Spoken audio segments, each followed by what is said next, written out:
নিজেদের মাঝখানে যে মহাব্বতের বাঁধন সেটাকে জিন্দা করার মতো তৌফিক দান করেছেন, আলহামদুলিল্লাহ।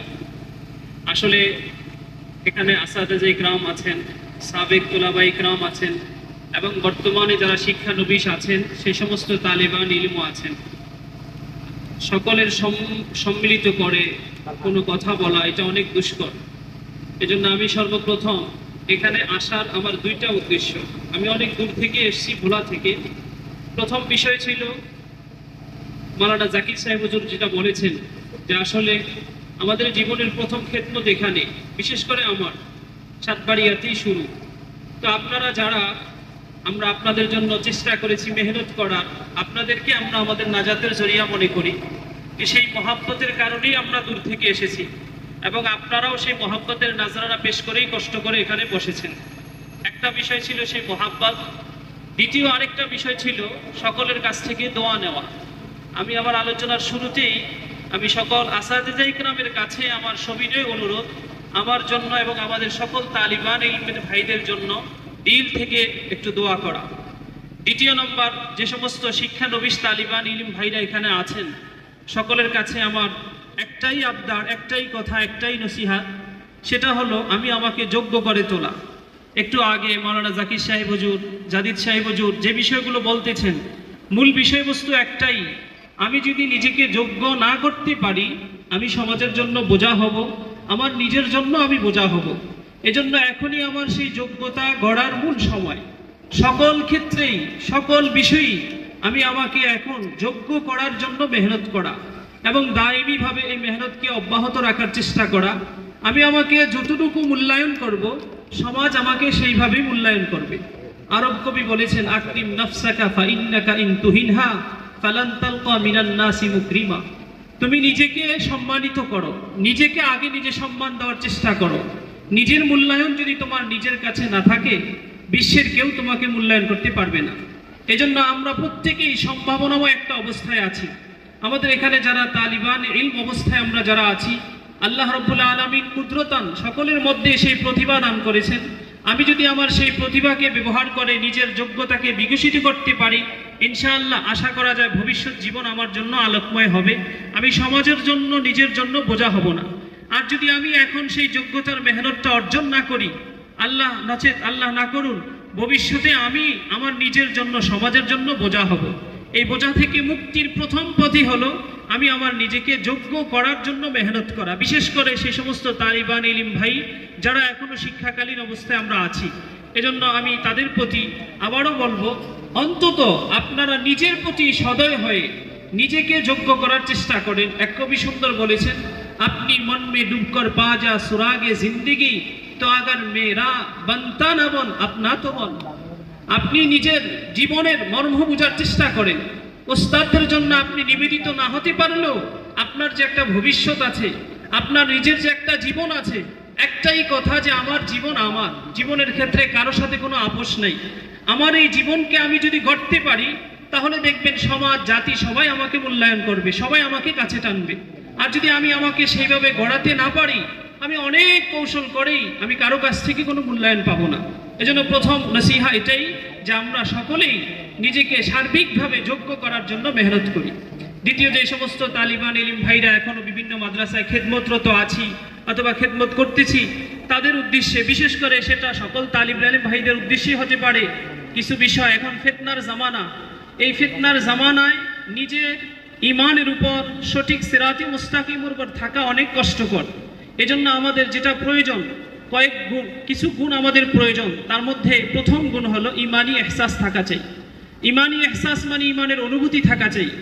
আমাদের সমাজেই, আমাদের এই কওমি নেশাবে পড়ে, কওমি নিজামে পড়ার পরও অনেক ভাই একসময় পথচ্যুত হয়ে যান, লাইনচ্যুত হয়ে যান, কারণ ইমানি এহসাস থেকে বঞ্চিত হয়ে যান।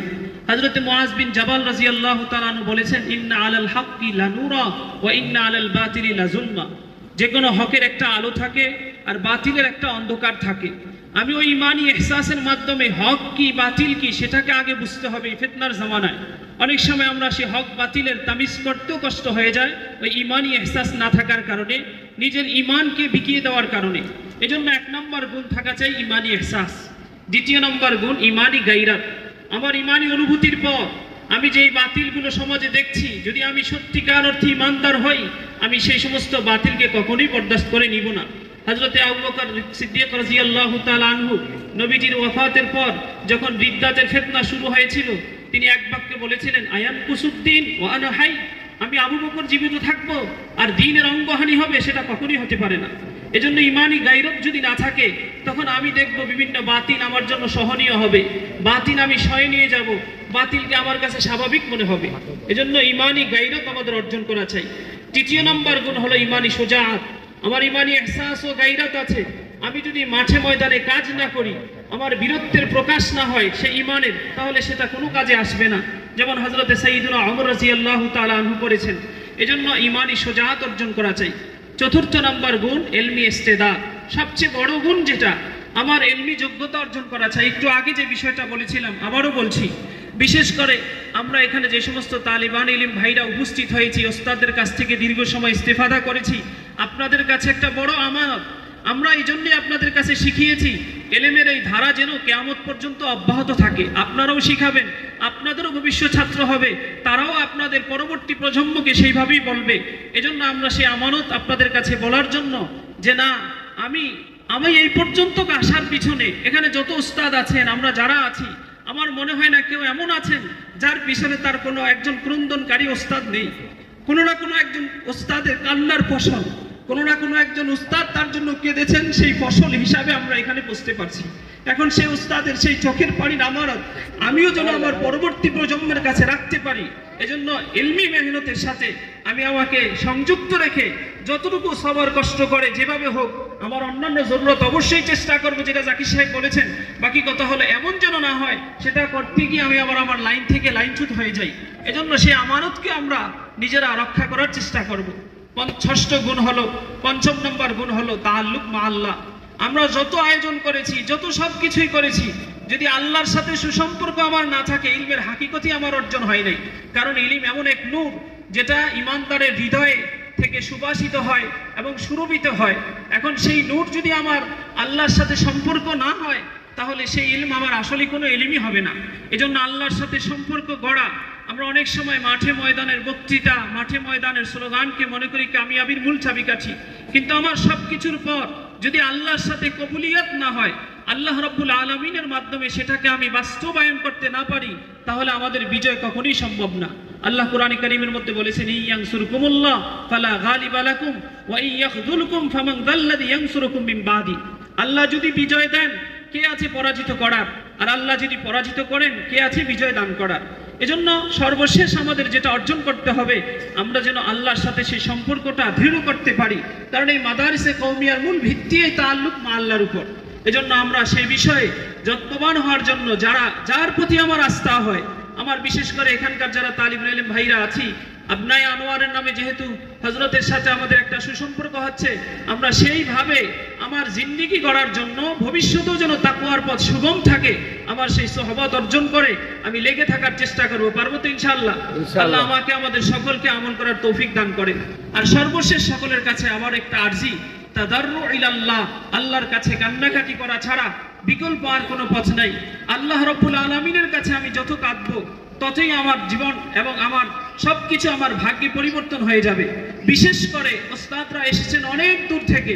ওই যে জাকির সাহেব বলেছেন, আসলে কোনো কিছুর জন্য আসে নাই, সির্ফ মহব্বতের জন্য এসেছেন এবং আপনাদের একটু দোয়ার জন্য। আপনারাও এসেছেন, ওস্তাদদের থেকে দিলি দোয়া পাবেন।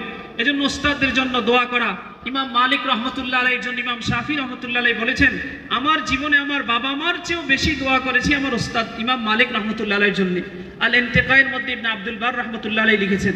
তারিখে বাগদাদের মধ্যে খতিবে বাগদাদি রহমতুল্লাহ আলাইহি লিখেছেন, ইমাম আবু হানিফা রহমতুল্লাহ আলাইহি বলেছেন যে আমার ওস্তাদ হাম্মাদ বিন আবু সুলাইমান, ওনার জন্য কোনো একদিন এমন বাকি হয় নাই যেই দিন আমি তার জন্য দোয়া করি নাই। এবং ইমাম শাফি রহমতুল্লাহ আলাইহি সম্পর্কে ইমাম আহমদ বিন হাম্বল রহমতুল্লাহ আলাইহি বলেছেন যে আমি আমার দোয়ার কোনো দোয়া এমন হয় নাই যে দোয়াতে আমি আমার উস্তাদ ইমাম শাফি রহমতুল্লাহ আলাইহিকে শরীক করি নাই। আমরা সব সময় পারবো না, অন্তত স্মরণ হলেও আসাতিজা ইকরামকে আল্লাহ যেন দিন দুনিয়া উভয় দিক থেকে প্রতিষ্ঠিত করে, আমার সাথী ভাইদেরকেও সেইভাবে প্রতিষ্ঠিত করে, সেইভাবে আমরা সকলের জন্য দোয়ার মধ্যে তো অন্তত শরীক করতে পারি। পারবো না ইনশাআল্লাহ? এজন্য আমরা সেইভাবে শরীক করব। থানবী রহমতুল্লাহ আলাইহি বলেছেন, ওই তালিবুল ইলম তার ইলম থেকে বরকত অর্জন করতে পারে যে তালিবুল ইলম তার উস্তাদের জন্য দাইমি অব্যাহতভাবে দোয়া করতে পারে। আল্লাহ পাক আমাকে, আমার সকল তালিবুল ইলম ভাইকে এই কথাগুলোর উপর আমল করার তৌফিক দান করেন।